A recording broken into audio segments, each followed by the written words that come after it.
Cork, welcome back. Captain Stephen MacDonald. There's also a start for Conor O'Sullivan with Killian Burke and Cormac Murphy dropping out. Conor Lehan along with Seamus Harnedy and Pa Horgan combined for 216 of Cork's 222 when they beat Wexford in Wexford in the qualifiers last year. As for Wexford, they're unchanged from last weekend's win against Offaly. The return of Lee Chin in that game hugely significant. A superb performance from the number 11. Conor MacDonald 11 points that day, 8 from place balls, when David Dunn also impressed. Ball in towards that inside forward line. Wexford able to defend it. And it's Breen looking to play it away. Half a block on that though, and it's seized on by Pa Horgan. And Horgan sets his sights and gets Cork on the board.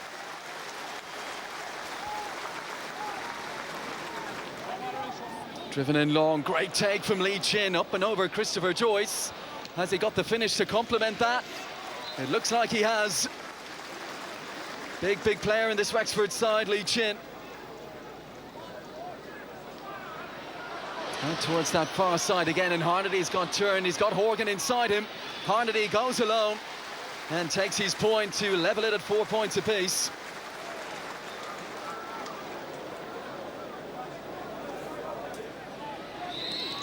Driven long by Éanna Martin, gets plenty on that in towards Conor MacDonald. Battling with Cahalane, and it will break for MacDonald again. Great turn. And slots it over. His second point of the day, Conor MacDonald, his first from play. What a year he's had already. Looking out towards this near side, towards John Cronin. Played behind him though, and he won't beat that to the near sideline. Some wayward distribution from Cork in this first half. Sideline cut over towards the far side. Sullivan comes out to meet it, doesn't deal with it though, and pouncing on that is Jack O'Connor. And that's a fine score from the Wexford midfielder. He opens up a 3-point lead for Liam Dunn's side.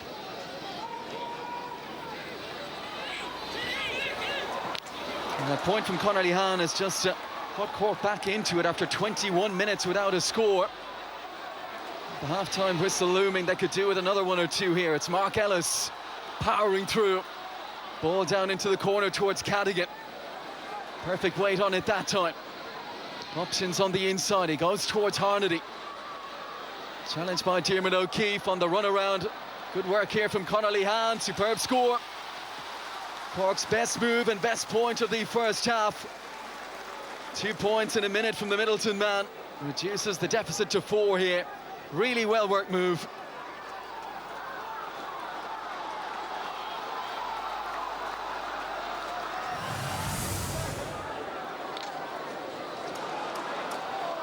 First on the loose ball is Lawton.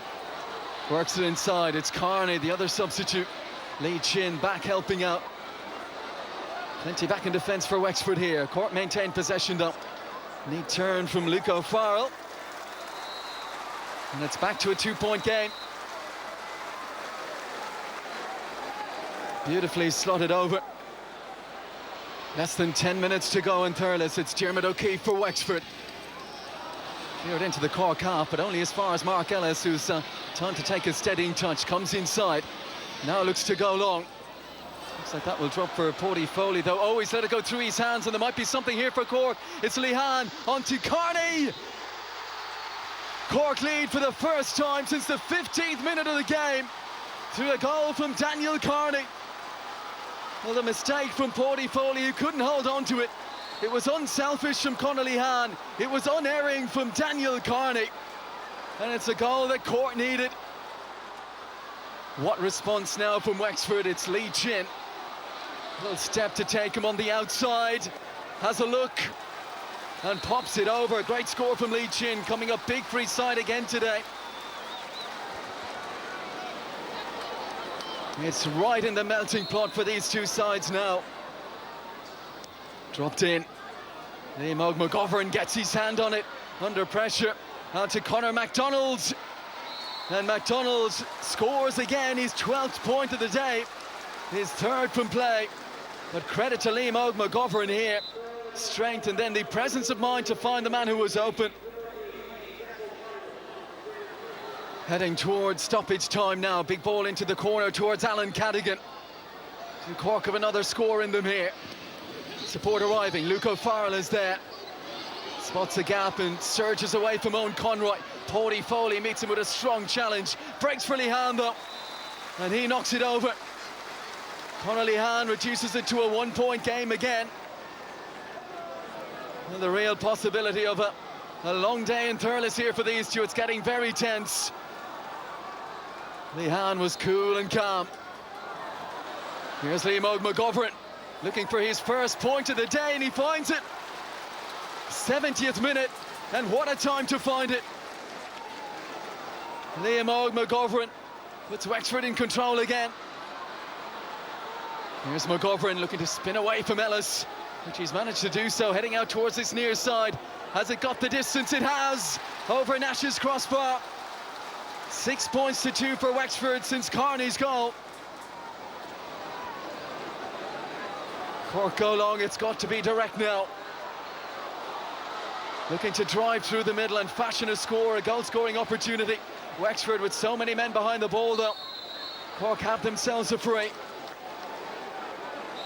Liam Dunn on his toes down there, likewise Kieran Kingston. Horgan may have to go for goal here, and he does, but Paddy Foley's behind it, and Wexford can clear. They are so close now to a huge result here, Wexford. Well, this is it for Cork now. One big ball in towards that inside forward line, which is densely populated. Can Wexford repel one last attack? They can. Aidan Nolan hammers it into the stand to start the celebrations in Thurles. Wexford advance to an All-Ireland quarter-final thanks to a first championship win against Cork in 60 years. Just a few months ago, a county in despair. Now one celebrating back-to-back championship wins. We weren't good enough in the night, and that was it, simple as. Wexford outplayed us, out-hurled us, and they deserved their victory, and we congratulate them. That's just what I've done in the Wexford dressing room. Puts us in the quarter-finals now, and whoever we're going to meet will be in the draw on Monday morning. That was the most important thing coming up here today, and look, at any victory is a big victory for Wexford at the moment, and you know we need any help we can get, but today is definitely a massive boost. Yeah, you can't blame Liam Dunn for that big smile. It's a great result for him and Wexford, Cyril. Oh, great spirit, great heart days, and great leaders. Like Lee Chin was back, like led from the start. Like, you know, you had the boys from all over the place. Foley, O'Hanlon, O'Keefe, like they did everything. Yeah. But Chin and McGovern up front got great scores. And McDonald, I don't think he ever missed a free. They were razor sharp, and they got the points, Des, when they really needed them. Let's have a look at some of them. Yeah, yeah, Cork got the goal to go a point up. You could kind of say maybe against the run of play, but like Chin hit back straight away. Like, this guy is very, very good. Played centre forward, came back to defender, but very good on his left side. Now we're going to say some of the scores here. Like, you know, catches this ball here, goes onto his favourite left-hand side and over the bar. He has that. He's an athlete, Des. He's able to get away from players. Like, and all through the game, he was getting these kind of scores. This here again now, look, leaves the Cork back here for dead. Goes around him here. I think that's the time after Cork, after going a point up, he goes back level again.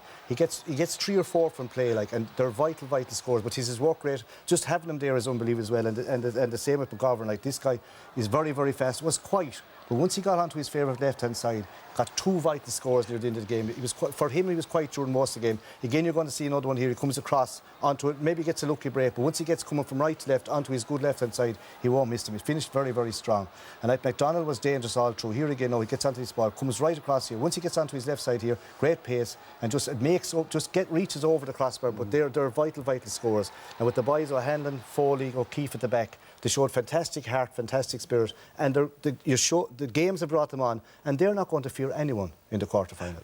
It's great for them, but Eddie, where did it go wrong for Cork? I mean, I know they could have won it perhaps, but possibly. But look, to be honest, I was just looking at some of the stuff. I mean, they're lacking some of the basics in hurling. I mean, here's Mark Ellis going forward. Okay, he's a back.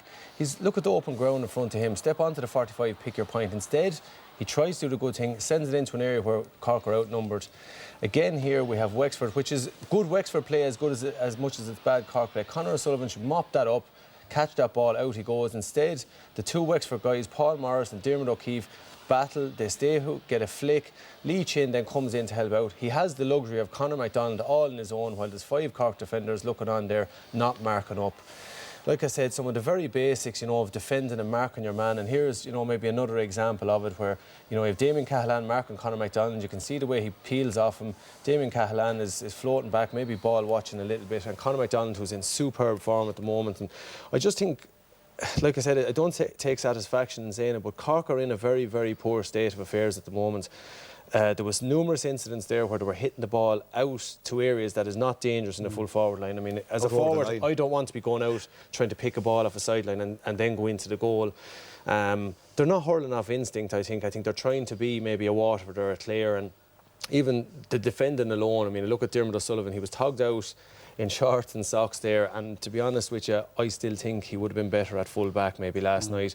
But they really have to go back to some of the basics. Their touch was poor, catching, and okay, that can be down to nerves and different things, but it's a long-term thing, isn't it? Because remember last year, on this programme, Donal Logue made a case. He got a lot of stick for making the case that Cork Hurling's in a poor place, but he backed it up. He showed a graph of what other counties had won. This week Cork gone from, you know, they've gone from the minor, the 21. Yeah. Well, Des, I looked at this match again this morning and looked at it right through from start to finish, and while it was only 3 points in it at the end, it doesn't make good viewing for Cork on the very basics of winning clean ball, lifting a ball uncontested. But to be fair, as much as they're quite poor, Wexford were excellent. They hunted in packs and they were really, really good. Yeah, like it's sad to see Cork out. You used to have Cork tipping Kilkenny. Now you have like Cork are going out of that equation. And I think the big thing it is the tradition in Cork of, if we were playing Cork, you'd be wary of them. But that wariness is going because this bunch have kind of gone very, very weak. But look at, you go back to basics, you can grow overnight. Anything can happen in sport. Like, you know, you look at the results of the European Cup, or these things happening. They're down and out now, and they'll feel very low, and the players will. But like as Eddie said, they have to go back down, maybe have a branching route, look at everything from the very bottom and work their way up. That's the only way. You can't transfer players. That's the only thing you can do. But when you look at Wexford, I suppose, sorry, Des, very little expected of them after the Dublin match and how they've turned it around. Well, that's what I was going to make the point. They're playing Waterford now. We can actually have a look at the draw here for the quarterfinals. They're playing Waterford, and like Cyril says, you reckon they won't fancy